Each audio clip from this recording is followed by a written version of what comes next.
Que el Señor nos bendiga. Es una alegría, hermanos, como siempre, compartir de la palabra del Señor, orar junto a ustedes, cantar junto a ustedes.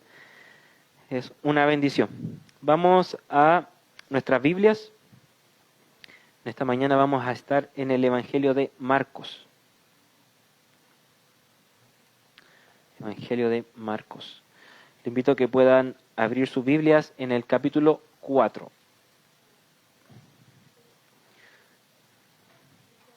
Evangelio de Marcos, capítulo 4, y vamos a leer de los versos 1 al 20.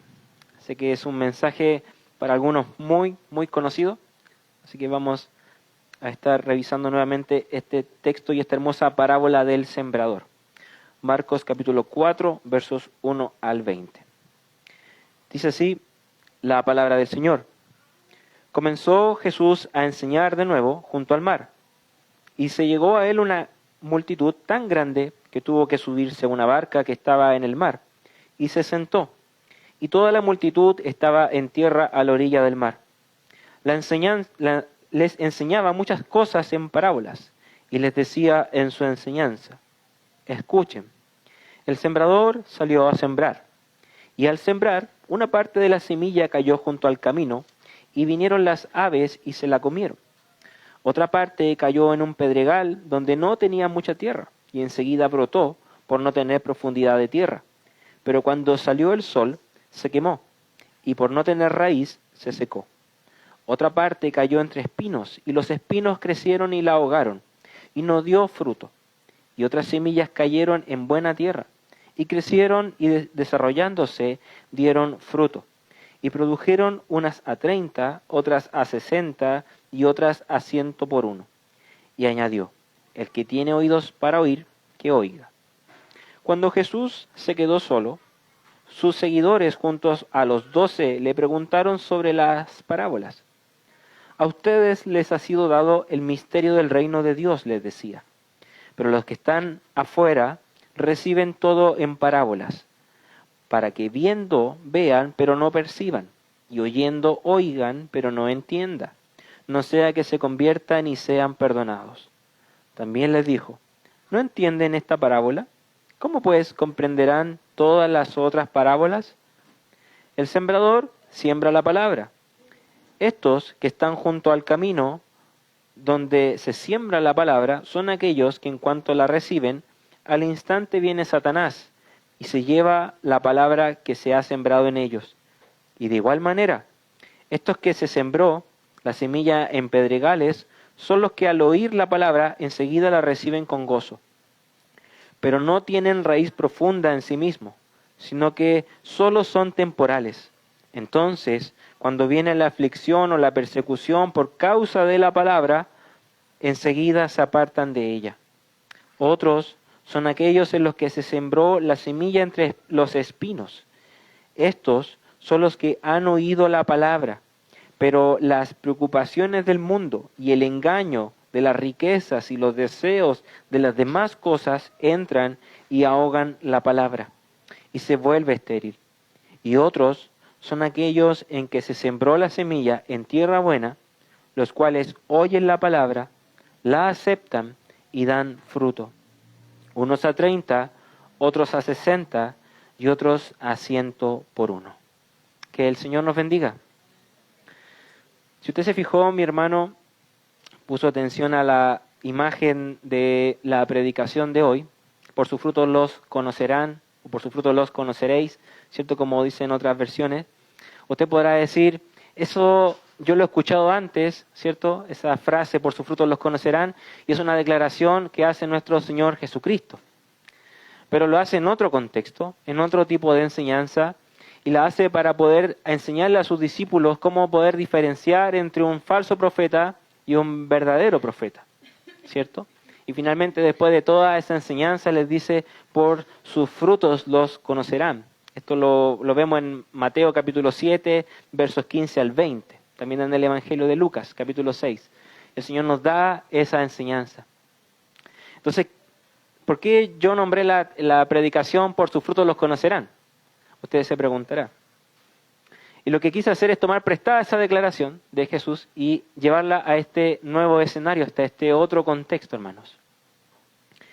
Quizás usted, al igual que yo, en sus primeros años como cristiano, como cristiana, enfrentaba diversas pruebas, diversas luchas, diversos cuestionamientos, y uno de los más recurrentes a veces que viene a nuestra mente, querido hermano, es la pregunta de, ¿realmente seré salvo? ¿Realmente habré nacido de nuevo? ¿Realmente cuando yo hice esa oración y me arrepentí y entregué mi vida a Cristo, eso habrá sido cierto? ¿Será real? ¿Seré un cristiano de verdad? ¿Habré nacido de nuevo o solamente fue una mera emoción? Y esa pregunta, hermano, con el paso del tiempo uno, gracias al Señor, la va aclarando, uno va confirmando, que es la idea, ¿cierto? Que a medida que avanzamos en nuestra fe podamos despejar esos temores, despejar esas dudas. Hay hermosas doctrinas incluso que nos ayudan a entender eso, de la seguridad de nuestra salvación. Pero cuando estamos recién nuevecitos, como bebés en la fe, es muy recurrente que venga esa pregunta. Pero yo me he dado cuenta, mi hermano, que no es tan común que ocurra al principio, sino que yo me he dado cuenta que ocurre incluso a lo largo de nuestra vida cristiana, que nos preguntamos constantemente, hermano, si realmente soy cristiano o no, si realmente he nacido de nuevo o no. Y lo digo así porque me ha pasado, lo he pensado, y viene la palabra del Señor y me reafirma mi seguridad, pero también lo digo porque he tenido la bendición, mi hermano, de conversar con muchos de ustedes y con otros cristianos dentro de otras iglesias, y donde es habitual ese pensamiento, es habitual esa lucha y esa pregunta. Por eso quise predicar esto esta mañana, para traer nuevamente ese recordatorio, hermano, de si Dios comenzó en nosotros la buena obra, Él la va a perfeccionar y la va a terminar hasta el día de su venida. Imagínense, mi hermano, que todos nos organizamos acá y hacemos un paseo muy bonito y vamos a conocer un jardín botánico, un huerto muy hermoso, y entramos a ese jardín y vemos que está lleno de árboles por todos lados. Y todos los árboles muy hermosos, muy bonitos, muy grandes, pero ni un árbol tiene un letrero, un cartel, que me diga cómo se llama ese árbol. Y si usted es igual que yo y tiene cero conocimiento de árboles, plantas o agricultura, usted va a quedar muy perdido y va a decir, es bonito el árbol, pero no sé cómo se llama. Y imagínese que entra en escena, en ese paseo, el guardaparques, el guardabosques. Y usted le dice, amigo, ¿cómo se llama ese árbol? Porque es imposible saber su nombre, no tiene un letrero. Y el guardaparques le puede decir, muy fácil, mi querido amigo, porque yo solamente miro el árbol, miro sus frutos y puedo saber si es un manzano, si es un naranjo o si es otro tipo de árbol. Y yo le pregunto a usted, mi hermano, ¿cómo sabe que usted es cristiano? ¿Cómo sabemos que el manzano es manzano?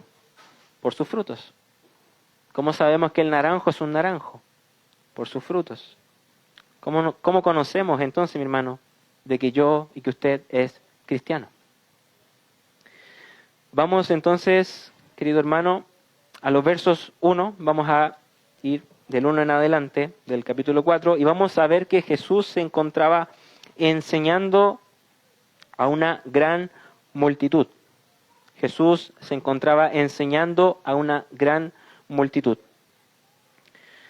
En los versos 1 y 2 nos dice, comenzó Jesús a enseñar de nuevo junto al mar, y se llegó a él una multitud tan grande que tuvo que subirse a una barca que estaba en el mar, y se sentó, y toda la multitud estaba en tierra a orillas del mar.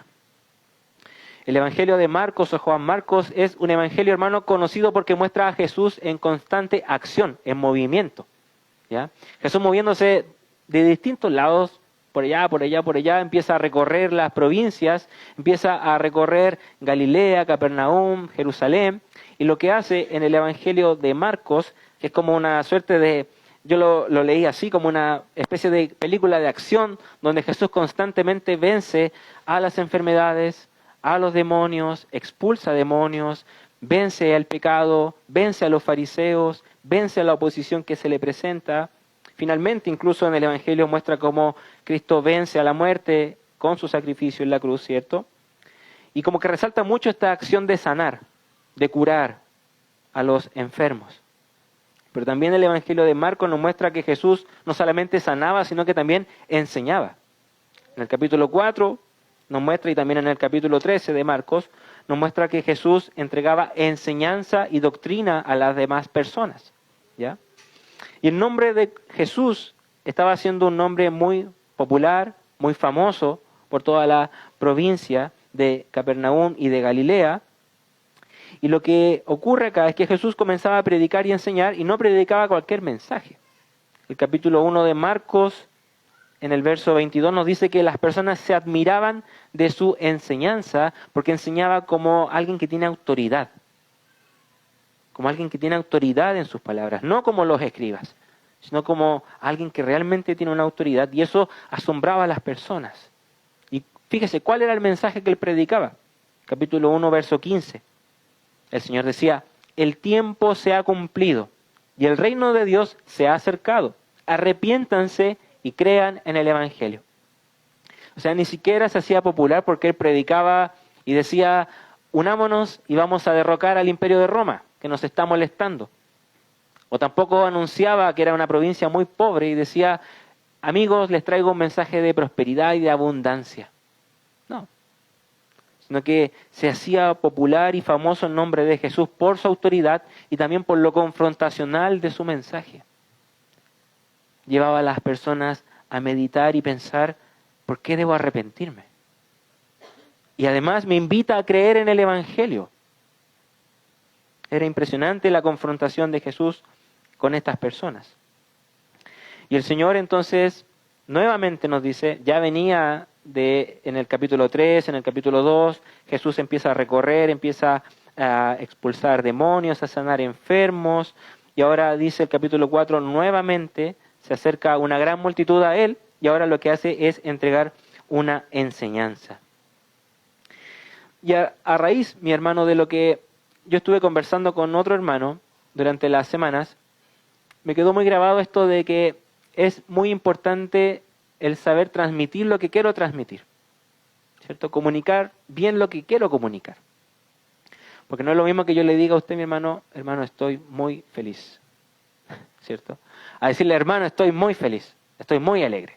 No es lo mismo.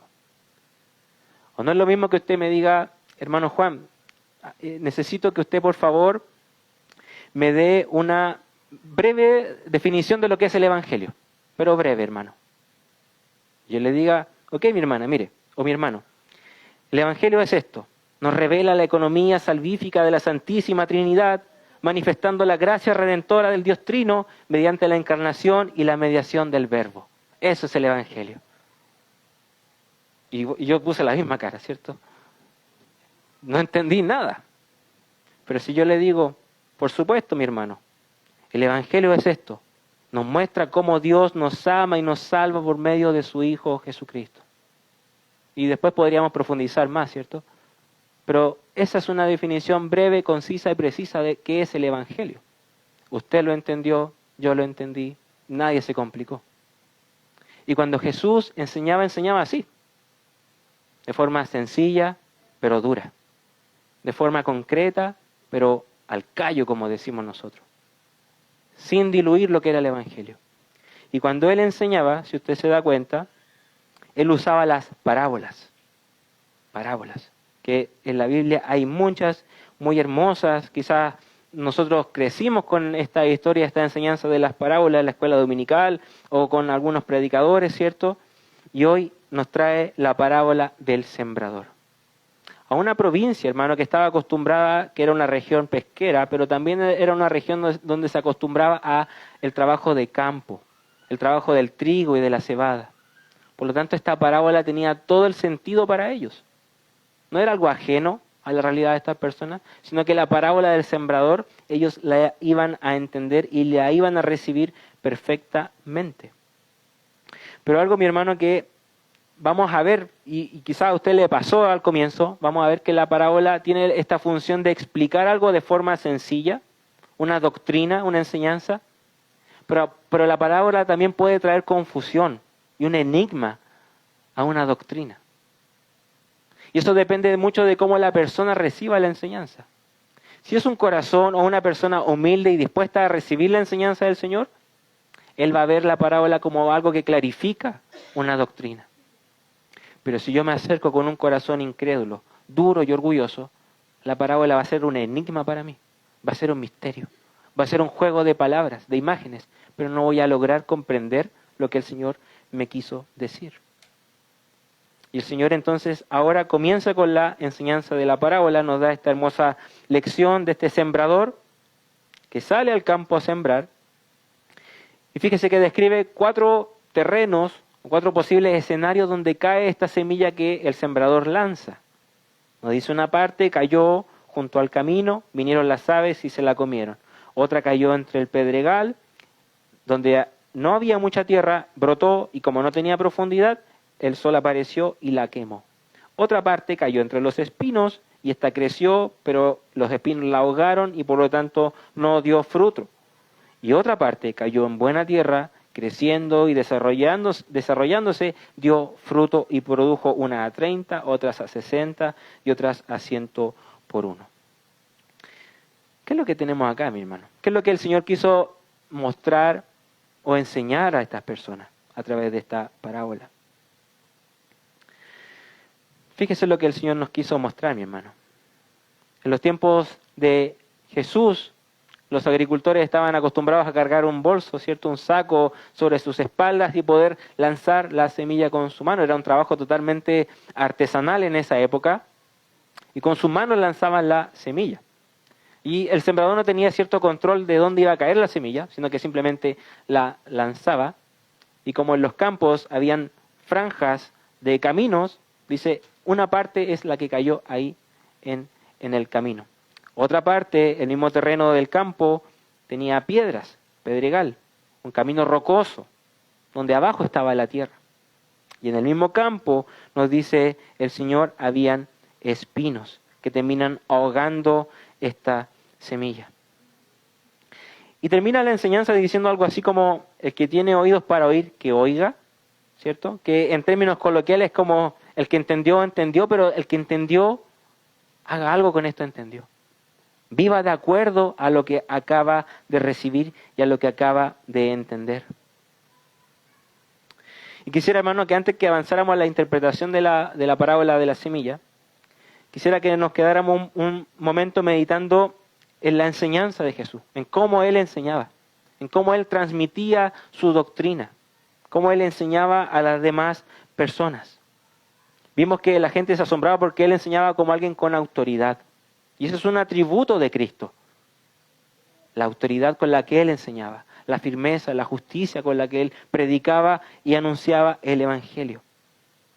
Pero ¿sabe qué otra cosa vemos, mi hermano, en la enseñanza de Jesús?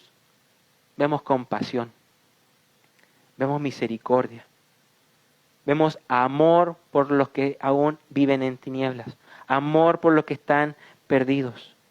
El hecho de que Jesús usara ejemplos para que la gente pudiera entender demuestra compasión, demuestra amor. Demuestra que Él tenía la intención de que estas personas entendieran y recibieran este mensaje. ¿Se acuerda usted, mi hermano, cuando estudiaba las tablas de multiplicar con su madre? Cuando estudiaba las tablas de multiplicar con su padre. ¿Se acuerda cómo fue ese proceso? Acá hay madre e hija, así que... Para algunos fue un proceso difícil, doloroso, con lágrimas. Pero para otros no, quizá. Pero piense, los que son padres, ¿qué le motiva a usted, mi hermano, mi hermana? El hecho de llegar cansado, cansada del trabajo, sentarse a la mesa, abrir el libro, revisar hoja por hoja, estudiar con su hijo y tener paciencia porque no entendió a la primera. Entendió quizás a la quinta vez. Y quizás tuvo que usar un ejemplo, 2 ejemplos, 3 ejemplos, hasta que por fin entendió. ¿Qué demuestra eso, hermano? Compasión, amor, misericordia, gracia. Porque lo que usted quiere es que su hijo entienda. Lo que usted quiere es que su hijo reciba la enseñanza. Y eso demuestra cuando Cristo también enseña con parábolas y enseña a estas personas en un lenguaje y con ejemplos que ellos puedan entender. Demuestra que Cristo estaba condenando el pecado, pero también amaba a los pecadores y deseaba que ellos se arrepintieran. Deseaba que ellos pudieran entender el mensaje del Evangelio. Y eso nos lleva a preguntarnos, mi hermano, ¿cómo yo estoy entonces ahora compartiendo esta verdad gloriosa que conozco, que es el Evangelio? ¿Dedico tiempo a pensar en qué forma, en qué ejemplo, en qué ilustración mostrarle a los que no conocen de Cristo, mostrarles a Cristo a ellos de forma comprensible? Mi hermano, las cosas que están escritas en la Biblia no están escritas por casualidad.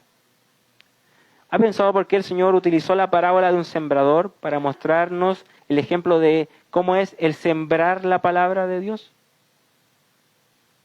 ¿Le ha visto las manos alguna vez a alguien que trabaja en campo? ¿Le ha visto el rostro de esa persona? El trabajo de campo es trabajo duro. Es un trabajo duro, no es fácil. Y a veces pensamos que el evangelio o el evangelismo es una acción de microondas. Que yo meto, aprieto un botón y está listo. No, mi hermano. El Señor es tan sabio que por eso utilizó este ejemplo del sembrador, para enseñarnos que el trabajo de sembrar la palabra en otro va a requerir esfuerzo, va a requerir trabajo. No va a ser sencillo, hermano. Puede que a la primera mi esposa, mi esposo, mi padre, mi hijo no me reciba la predicación, incluso la rechazó. Hay que insistir, hay que seguir trabajando, hay que continuar, porque el trabajo de predicar su palabra no va a ser fácil, mi hermano. Requiere de esto, requiere renuncia, requiere compasión, requiere amor por el otro, requiere incluso paciencia y entender de que los frutos no los voy a producir yo, sino que los va a producir el Señor. ¿Recuerdan Hechos capítulo 8, versos 30-31, esta conversación entre Felipe y el etíope? El etíope por la providencia de Dios y en su curiosidad tomó el libro y empezó el rollo y empezó a leer Isaías. Imagínense, su primer contacto con la Escritura fue Isaías. No entendía. ¿Y qué pasa? El Espíritu Santo mueve a Felipe a que se acerque al carruaje donde estaba este etíope y le da la interpretación. Y sabemos cómo termina esa historia, ¿cierto? Este etíope termina creyendo, es siendo bautizado y es ganada esta alma para el Señor. ¿Te das cuenta, mi hermano, el importante rol que cumplimos nosotros en el avance del reino de Dios, en esta tierra, en este mundo? ¿Te das cuenta, mi hermano, mi hermana, el importante rol que tú cumples para el Señor, donde sea que tú te encuentres trabajando, estudiando, viviendo? Voy a tomar otra frase prestada de la Escritura que lo dice el apóstol Pablo en el libro de Romanos. Cuando los confronta, le dice, ¿cómo van a oír ellos si no hay quien les predica? ¿Cómo van a oír tus hijos, mi hermano, si tú no les predicas de formas que ellos puedan entender el Evangelio? O puede que Dios en su providencia permita que te relaciones con personas que quizás presentan alguna condición, alguna discapacidad intelectual, física. Y tú dices, ¿cómo le presento el Evangelio a esa persona? Es posible, mi hermano. Es posible presentarle el Evangelio a todo tipo de personas. La pregunta es, ¿he dedicado tiempo a pensar en qué recursos utilizar? ¿En qué ilustraciones o en qué imágenes presentar? De esto que quizá a veces parece un poco abstracto, ¿cierto? Pero poder mostrarlo de una manera real. Real a estas personas. O puede que Dios en su providencia permita que tú te relaciones y trabajes incluso con gente muy educada, de un muy alto nivel intelectual, que no solamente tiene un título universitario, sino que tiene posgrados, magíster y sigue estudiando. Y tú dirás, ¿cómo llego al corazón de ese hombre totalmente duro? Es posible, mi hermano, es posible. Porque el Evangelio es poder de Dios para salvación. Es posible. Pero la pregunta es si has dedicado tiempo a pensar en qué formas llegar hasta esa persona. En qué ejemplos utilizar. En cómo piensa esa persona y entonces desde ahí predicar el Evangelio. No hacer nada, mis hermanos, es pecado. No hacer nada con la oportunidad que el Señor nos da para predicar es pecado. Santiago, recuerde que nos muestra que no solamente hay pecados de comisión, pecados de cosas que yo hago, sino que también hay pecados de omisión. cuando yo sé hacer lo bueno y no lo hago, eso, dice la palabra, es pecado. Eso es pecado. Si Jesús no se cansó y buscó formas y maneras de presentar su enseñanza, ¿por qué nosotros no hacemos lo mismo, hermano? Ahora vemos que Jesús, la primera parte, da su enseñanza, entrega su mensaje, entrega su doctrina a través de esta parábola, ¿cierto? Y luego viene la explicación de la interpretación de esta parábola, en los versos 10 al 20. Jesús termina de entregar este mensaje, y a pesar de que él se esforzó, ¿cierto? Y buscó quizás la forma de hacer un mensaje entendible para las personas, vemos que sus discípulos y los seguidores de Jesús no entendieron de manera inmediata lo que significaba esta parábola, ¿ya? Y fueron a Cristo para pedirle la interpretación. Verso 10, cuando Jesús se quedó solo con sus seguidores, junto con los 12, le preguntaban sobre las parábolas. Y fíjese lo que le dice el Señor a estas personas. A ustedes les ha sido dado el misterio del reino de Dios, y les decía, pero los que están afuera reciben todo en parábolas, para que viendo vean, pero no perciban, y oyendo oigan, pero no entiendan. No sea que se conviertan y sean perdonados. ¿Qué quiso decir Jesús con esto? Un poco confuso, ¿cierto? ¿Qué es lo que quiso el Señor mostrar acá? Primero, nos dice que Dios, en su sabiduría y en su providencia, permita que ellos, sus discípulos, sus seguidores, aquellos que aceptaron a Cristo, conozcan ¿qué cosa? El misterio del reino de Dios. ¿Cuál es ese misterio? El misterio de la salvación a todo hombre por medio de Cristo. Por medio de Él tenemos paz y reconciliación con las personas, y ese es el misterio del reino de Dios. Pero ahora les dice a los que están allá afuera, o sea, a los que aún no me aceptan, a los que rechazan mi nombre, a los que rechazan mi palabra, para ellos las parábolas van a convertirse en esta segunda función que les decía, en un verdadero misterio, en un enigma para ellos. No van a poder ver o comprender lo que yo estoy enseñando. Y lo que hace Jesús para explicar eso es lo que, y esa frase, para que viendo no vean o no perciban, lo que hace es citar Isaías capítulo 6, verso 9. Isaías capítulo 6, verso 9 nos dice, ve y dile al pueblo, escuchen bien, pero no entiendan, miren bien, pero no comprendan.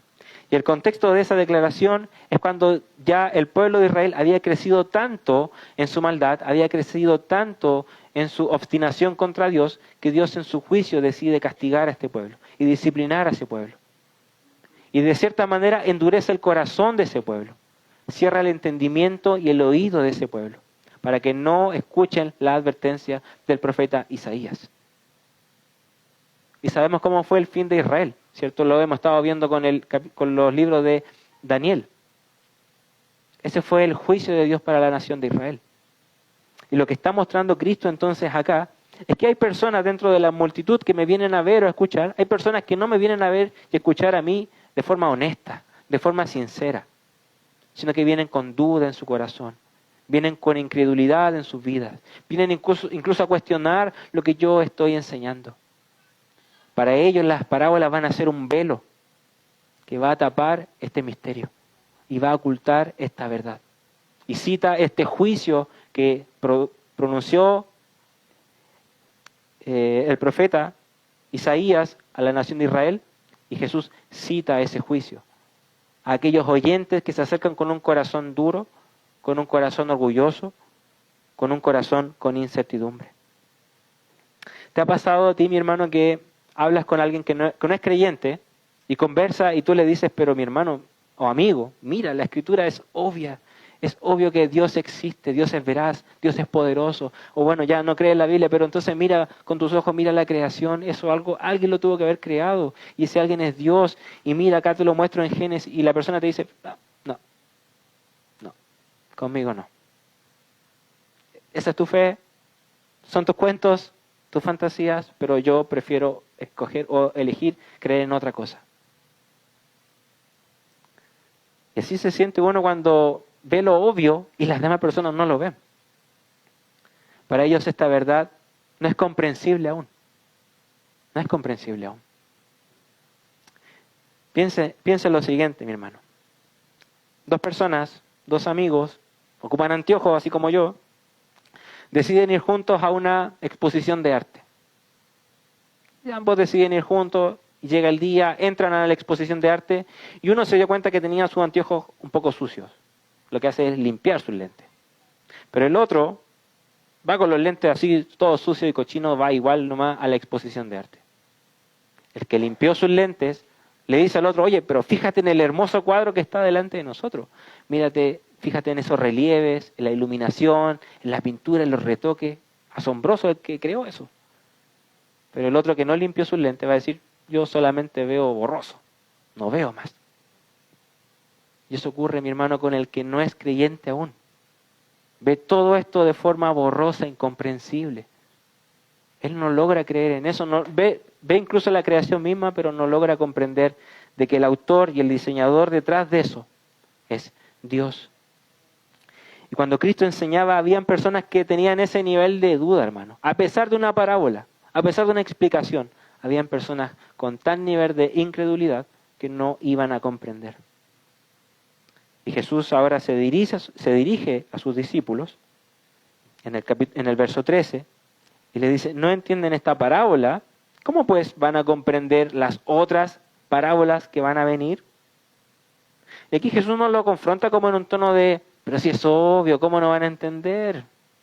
No usa ese tono tan burlesco, sino que es un tono más de preocupación. Y decir, es importante que entiendan esta parábola, porque si la entienden van a poder comprender el resto de las parábolas, incluso el resto de la vida cristiana.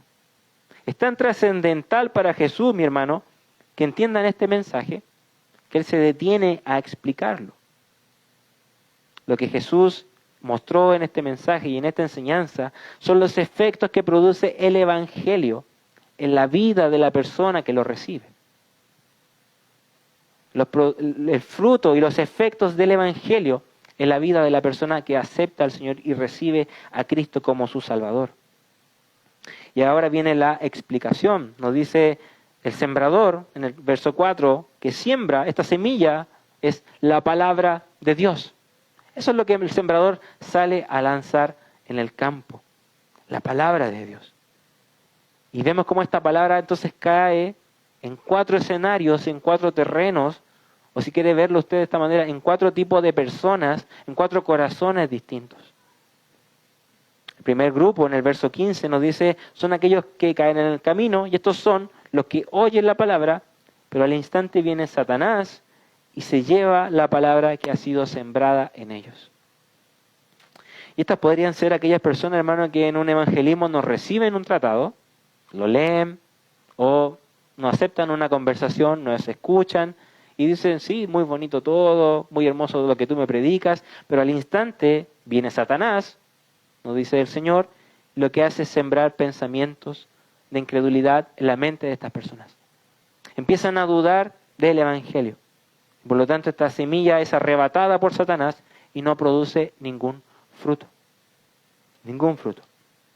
Luego está este otro grupo, donde la palabra fue sembrada entre piedras, entre pedregales. Y estos son los que reciben la palabra y al oírla la reciben con gozo, con alegría. Pero no hay profundidad en ellos. Y cuando viene la aflicción o la persecución, por causa de la palabra, se apartan de ella. Y estos podrían ser, mi hermano, estas personas que aceptan al Señor en una reunión donde quizás estuvo todo muy efusivo, ellos dijeron, oh, yo quiero tener eso que tienen ellos, quiero aceptar al Señor, quiero pasar adelante, quiero que oren por mí, o el evangelismo sonó muy bonito, me gustó lo que dijo el predicador, acepto a Cristo, pero luego se dan cuenta que cuando salen de acá, el mundo no ama al Señor, incluso el mundo no acepta su mensaje. Incluso el mundo puede perseguir a aquellos que aceptan su mensaje o burlarse de aquellos que aceptan su mensaje. Y esta persona, por miedo a la burla, al rechazo o a la persecución, termina negando su fe. ¿Cuántos jóvenes, o cuántas señoritas, cuántas personas usted ha conocido en esa condición? Yo he estado en muchos encuentros de jóvenes donde el púlpito se llenaba de personas que habían dicho aceptar al Señor, habían dicho renunciar a su antigua vida y aceptar ahora esta nueva vida en Cristo. ¿Y cuántos de esos jóvenes o señoritas o personas hoy en día están en las iglesias? Y esta parábola nos muestra esa verdad, hermano. Nos muestra esa verdad, que van a haber algunos que la van a recibir con gozo y alegría, y parece que se han convertido y se han convencido del Evangelio. Pero en realidad el Señor nos muestra que no es así. Hay un tercer grupo, hermano, donde la palabra fue sembrada entre espinos. Esta semilla cayó entre espinos. Y nos dice que la semilla creció, brotó, pero los propios espinos ahogaron esta palabra y se volvió estéril. Estas podrían ser estas personas como el caso del joven rico. ¿Se acuerda de ese caso? Que también había dicho aceptar a Cristo, querer seguirlo, querer renunciar a su vida. Pero el Señor le dice, ok, entonces vende todo lo que tienes, dáselo a los pobres y ahí me sigue. Seguir a Cristo implica esa renuncia. Implica desprenderse de todas nuestras pasiones, nuestros deseos, nuestros anhelos, por perseguir un único anhelo y un único deseo, que es seguir al Señor. Pero las personas también se desaniman. Y vemos que también esa palabra no produce fruto alguno en ellos. Pero hay un último grupo, nos dice el Señor, donde la semilla sí cayó en buena tierra. Donde la semilla sí logró hacer contacto con la tierra, brotar, echar raíces, poder absorber los nutrientes, ¿cierto? Poder crecer y ahora poder dar fruto. Fíjese, nos dice que algunos incluso van a dar a 30, otros a 60 y otros a 100 por uno. O sea, algunos van a producir mucho fruto. Pero lo importante es que esta semilla produzca fruto. Produzca fruto. Cuando comencé la predicación, mi hermano le decía, ¿cómo usted diferencia un manzano de un naranjo? Por su fruto. ¿Cierto? Y yo le preguntaba a usted, mi hermano, ¿cómo sabe entonces usted, mi hermano, que es cristiano? ¿Cómo sabe usted que en su corazón está sembrada la semilla de la palabra de Dios? Por sus frutos. Por sus frutos. ¿Cómo sé yo si he nacido de nuevo y estoy avanzando, ¿no es cierto?, avanzando en esta meta de ser como Cristo y llegar a Él? Por nuestros frutos, mi hermano. El Evangelio, el verdadero y único Evangelio de Cristo, hermano, tiene el poder de provocar transformación en nuestra vida, mi hermano. Transformación. Ya todo lo pasado quedó atrás. Ese viejo hombre, esa vieja naturaleza queda atrás, porque ahora busco vivir en esta nueva naturaleza, la cual Cristo me da. Nosotros, hermanos, estamos llamados a vivir de esa manera, de forma completamente, radicalmente distinta a como vivíamos antes. Y esa es una evidencia, hermano, de que la semilla fue sembrada en nosotros, está germinando y está produciendo fruto. Recuerdo mucho, hermano, en los años 2000, por ahí más o menos, como en la televisión, en estos programas que daban en la mañana o al mediodía, incentivaban mucho, era un tema de campaña de salud, y incentivaban mucho sobre todo a las mujeres a realizarse un autoexamen, ¿cierto? Porque había un incremento muy grande en Chile en esa época sobre el cáncer de mamas. Yo me acuerdo muy bien porque crecí con televisión y mostraban esas advertencias a diario. Y llamaban al autoexamen, a la prevención, porque está estudiado de que si bien el tratamiento es efectivo, aunque doloroso, todos los médicos acuerdan y dicen, pero la clave es la prevención, el autoexamen. Mientras antes comienza el tratamiento, mejor. Y a mí me quedó grabada esa propaganda y esos comerciales que daban en esa época.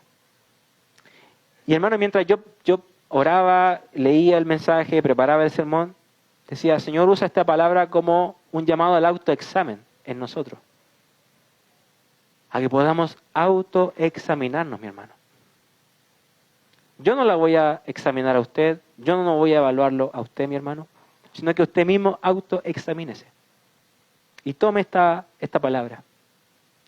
Y lo que haga ahora es, vea su corazón. Vea el campo donde fue sembrada la palabra. Vea el campo donde un día fue lanzada la semilla. Y obsérvelo. Y mire los árboles que hay ahí en su campo. Y pregúntese, ¿cómo están esos frutos? O pregúntese, ¿hay frutos por la palabra que fue sembrada un día en mi corazón? ¿Estoy rindiendo frutos realmente? ¿La palabra está haciendo transformación en mi corazón? ¿Está cambiando mi vida? ¿He dejado atrás esa vieja naturaleza, esos viejos deseos, esos viejos deleites? ¿Y ahora vivo una vida radicalmente distinta, como la palabra del Señor me lo muestra? Mi hermano, si decimos ser cristiano, el Señor va a decir, ok, muéstrame tus frutos. Muéstrame la evidencia entonces. Por eso, hermano, ruego al Señor, le pido al Señor que esta palabra sirva como ese llamado al autoexamen. Y así quizás como esas campañas de la televisión evitaron muchas muertes, mi hermano. Que esta palabra también evite muchas muertes. Que esta palabra evite muchos errores, muchos fracasos, muchas penas, muchos dolores, mi hermano.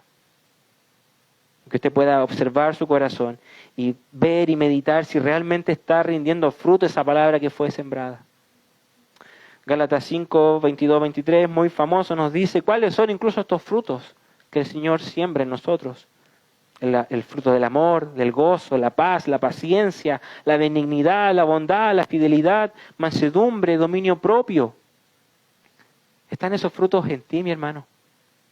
¿La palabra está produciendo eso en ti, en tu corazón, querido hermano? ¿O está produciéndose los opuestos? Los frutos que son de la carne: impureza, inmoralidad, sensualidad, idolatría, hechicería, enemistad, pleitos, celos, enojos, rivalidades, disensiones, herejías, envidias, borracheras, orgías y cosas semejantes. Por eso, mi hermano, te animo a ti mismo a autoexaminarte. A ti mismo a analizar tu corazón, a analizar tu vida y reconsiderar entonces, ahora sí, reconsiderar la obra de Dios en tu vida. Replantéatelo. Quizás podría esto confirmar tu salvación. Quizás esto podría confirmar de que sí, el Señor está trabajando en ti. O quizás te podría llevar a reconfirmar o repensar esto. ¿Realmente el Señor está produciendo cambios en mí? ¿Realmente mi corazón es tierra fértil donde el Señor pueda provocar cambios? ¿O mi corazón aún sigue siendo como esa tierra seca, como esa tierra dura, como esa tierra árida donde la semilla no puede brotar? Te animo, hermano, a eso esta mañana. Te animo a arrepentirnos, me incluyo, a arrepentirnos de nuestro pecado, a arrepentirnos de nuestra maldad, tomar nuevamente la oferta de salvación que Cristo nos da. Como se ha dicho en muchos lados, la gracia, el tiempo de la gracia aún está vigente, aún está disponible, mi hermano. Y si tú reconoces que tu campo es un campo estéril, seco, sin fruto, ve a Cristo, mi hermano. Ve al Señor y ora y pide al Señor, como cantábamos, Señor, que tu palabra que caiga en mí, haz que produzca frutos. No que quede ahí muerta, sino que tu palabra produzca frutos en mi corazón. Y que mi vida sea una vida transformada y renovada, mi hermano, por el poder glorioso del Evangelio. Amén. Oremos al Señor. Padre amado, te damos las gracias una vez más, Señor, por tu palabra. Gracias, Dios, por tu amor, tu misericordia, por tu compasión, Señor. Porque el dejarnos esta enseñanza, Señor, es un llamado de advertencia, un llamado a la reprensión, Señor, pero también muestra compasión y misericordia con nosotros, Señor. Tú buscas que nosotros nos arrepintamos, Señor, y podamos reconocer nuestra maldad delante de ti, Señor. Porque también hay una oferta de perdón y de salvación que aún está disponible, Señor. Por eso examinamos nuestra vida, examinamos nuestro corazón, Señor, y nos damos cuenta de que carecemos aún, Señor, de frutos que sean dignos de ti, Señor. Nos falta amor, nos falta paciencia, nos falta templanza, nos falta dominio propio, Señor. Tú conoces lo que aún más nos falta, Señor. Por eso te ruego, Padre, que esta palabra que ha sido sembrada junto a todas las demás palabras, Señor, a las que hemos sido expuestos, Señor, que puedan provocar cambios, transformación y puedan producir frutos en nosotros, Señor. Y también ayúdanos, Señor, a poder tomar este mensaje y comprender de que es vital anunciar tu palabra y sembrar tu palabra a otros. Y que quizás no todos van a escuchar, quizás no todos van a comprenderla, quizás no todos van a recibirla, pero va a haber un grupo de personas que sí va a estar dispuestas y disponibles por ti, Señor, para que puedan recibir tu mensaje. Te pido que también nos animes a eso, Señor, a tomar este ejemplo del sembrador y salir a sembrar tu palabra. Te damos las gracias, Padre, por este tiempo de meditación en tu palabra, de exhortación, y te rogamos todo esto en el nombre de Cristo Jesús. Amén.